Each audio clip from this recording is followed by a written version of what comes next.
Mr. Putter and Tabby Paint the Porch. It's by Cynthia Rylant and illustrations by Arthur Howard. Chapter 1, The Porch.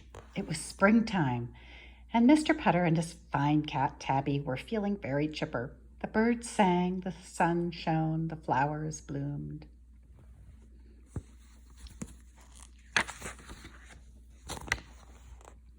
Mr. Putter and Tabby went out on the front porch with a book. "Let me read you a funny story," Mr. Putter said to Tabby. Tabby purred. She liked funny stories. She curled up beside Mr. Putter and waited and waited and waited.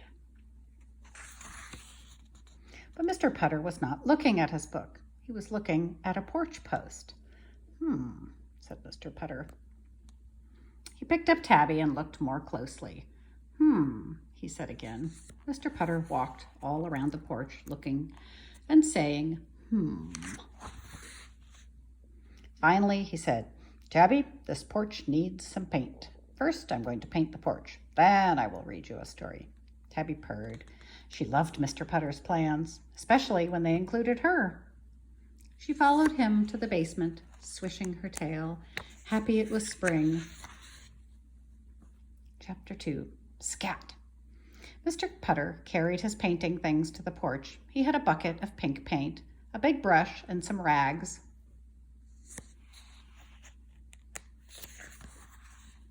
Suddenly, one of the rags got away. Tabby chased it across the porch and caught it. "Good cat," said Mr. Putter, patting her on the head. Tabby purred. She might be old, but she could still catch a wild rag when she had to.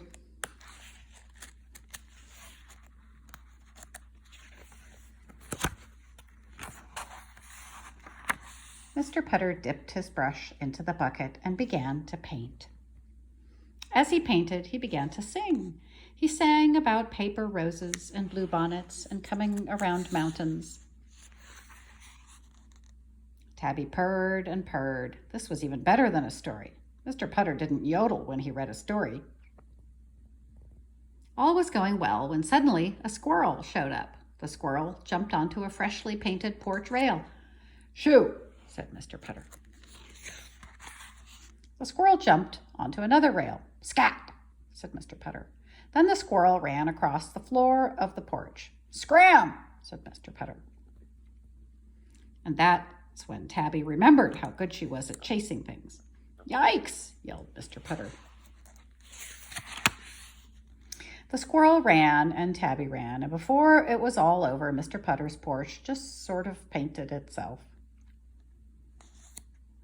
Uh-oh, what a mess.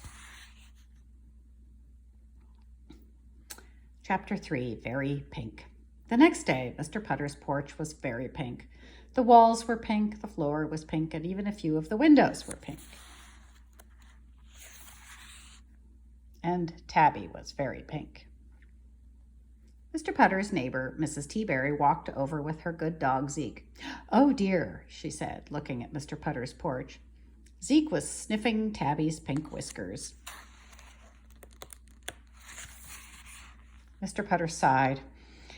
"Oh, I have to do it all over again," he said. "Well, then, we will help," said Mrs. Teaberry, rolling up her sleeves.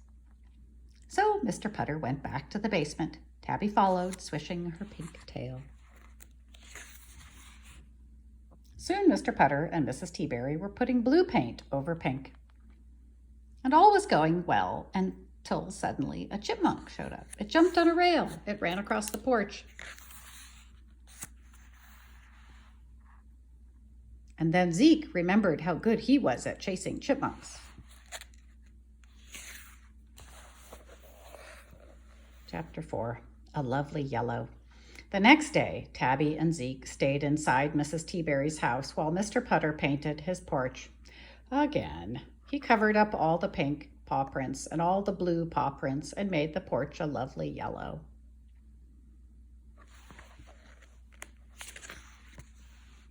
When the porch was dry, Mrs. Teaberry arrived with Tabby and Zeke. Mr. Putter was happy to have Tabby back. He brought a book out on the porch and said that he would read funny story to everyone. But just as Mr. Putter was about to begin, a pink squirrel and a blue chipmunk walked by.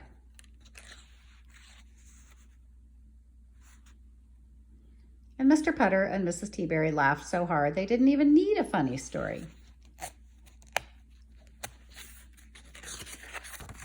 The end.